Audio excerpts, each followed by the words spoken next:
তাল দিয়ে গোলাপ জামুন মিষ্টি কিন্তু হয়ে গেছে মনুরা। বিসমিল্লাহ। অল্প উপকরণের মধ্যে যদি মিষ্টির স্বাদ নিতে চান।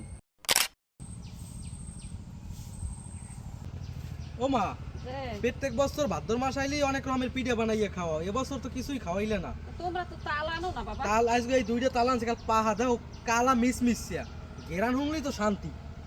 দেখো না তাল তো ভালো, এই ঈদ দিয়ে কয়টা গরগরি পিঠা বানাই খাওয়া। গরগরে পিঠার খাই কি? তাই তাই ঈদ কি বানাবো তাহলে? এর দিলে গোলাপ জামুন মিষ্টি বানাই দিম হয় না। তাল দিয়েও কি গোলাপ জামুন মিষ্টি বানান যায়? হ্যাঁ তাই তুমি হেয়েই করো। দেও। নাও তুমি তাল তল কসলাই আনো, এবার গোলাপ জামুন মিষ্টি বানাও। আচ্ছা ঠিক আছে। ঠিক আছে, আজকে তাল দিয়ে গোলাপ জামুন মিষ্টি বানামু, খাইতে কেমন না হেয়ে পর আমিকে জানামু।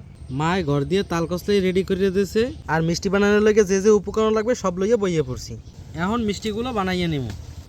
গোলাপ জামুন মিষ্টি বানানোর পর আগে সুজিটারে ঘি দিয়ে টাইলে নিতে হইবে। দিয়ে দিলাম 2 চামচ ঘি, ঘির মধ্যে দিয়ে দিলাম সুজি। ঘি দিয়ে সুজি টালা কিন্তু হয়ে গেছে, আর নুড়ি হেলাম। ঘি দিয়ে সুজি তো টালা হয়ে গেছে, এখন গোলাপ জামুন মিষ্টি বানানোর পর খামিটা রেডি করে নেব। পানিটা উতলাই গেছে, এখন দিয়ে দিম কসলাইনে রাখা তাল, লবণ। এখন দিয়ে দেবো চিনি। আপনাকে তাল যদি একটু বেশি মিষ্টি থাকে হেলে আর চিনি দেওয়া লাগবে না। তালটা আসাই না শেষ, এখন দিয়ে দিম ভাজরা সুজি। আমার খামিটা কিন্তু সেদ্ধ হয়ে গেছে, উড়েই হেলাম। আর খামিটা কিন্তু একটু নরম রাখতে হইবে। আমাকে সুজির খামি রেডি, অল্প অল্প ময়দা মাখাই মাখিয়ে নিতে হইবে। আর আগে একটা কথা কইয়ে রাখি, আপনাকে চাষি কিন্তু জরুরি একটা কাজে একটু বাইরে গেছে, আপনাকে ভাবি মিষ্টিগুলো বানাইতে আছে।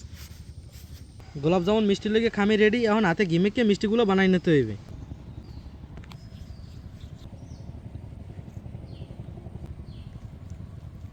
সবগুলো মিষ্টি এই রকমের সাইজে বানাই নেম।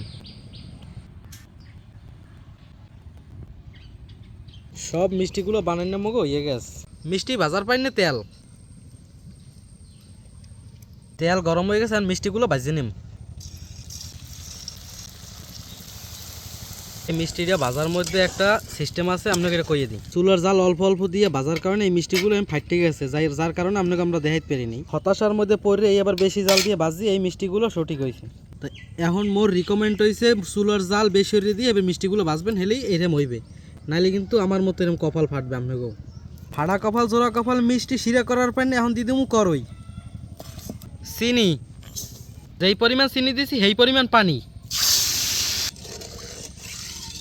মিষ্টি বানানোয় অংশগ্রহণ করার লাগে আমি দিয়ে দিলাম এলাইচ। শিরা কিন্তু মগ হয়ে গেছে, আর নুড়ি হেলামু।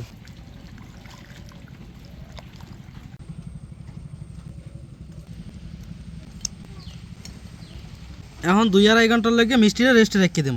তাল দিয়ে কিন্তু গোলাপ জামুন মিষ্টি হয়ে গেছে মনুরা। এখন খাইয়ে দেখমু যে মিষ্টি হয়েছে না অন্য কিছু হয়েছে। বিসমিল্লাহ।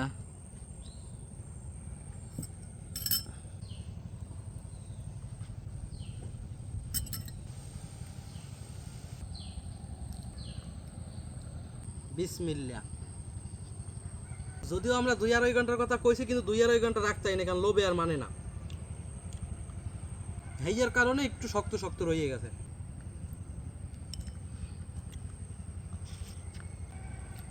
যদিও মিষ্টি বানাইতে অনেক উপকরণ লাগে, অল্প উপকরণের মধ্যে যদি মিষ্টির স্বাদ নিতে চান তাহলে এইরকম খাইতে পারেন। এই দেখেন ভিতরটা,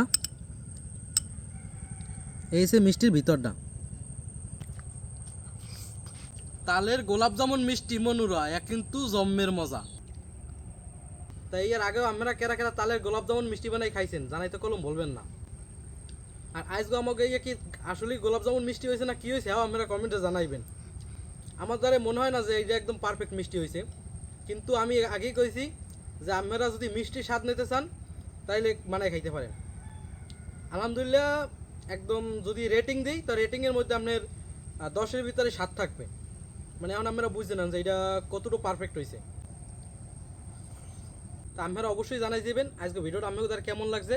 তাই আমি তালের গোলাপ জামুন মিষ্টি খাইতে থাই। আপনারা ভালো থাকেন, সুস্থ থাকেন। আল্লাহ হাফেজ।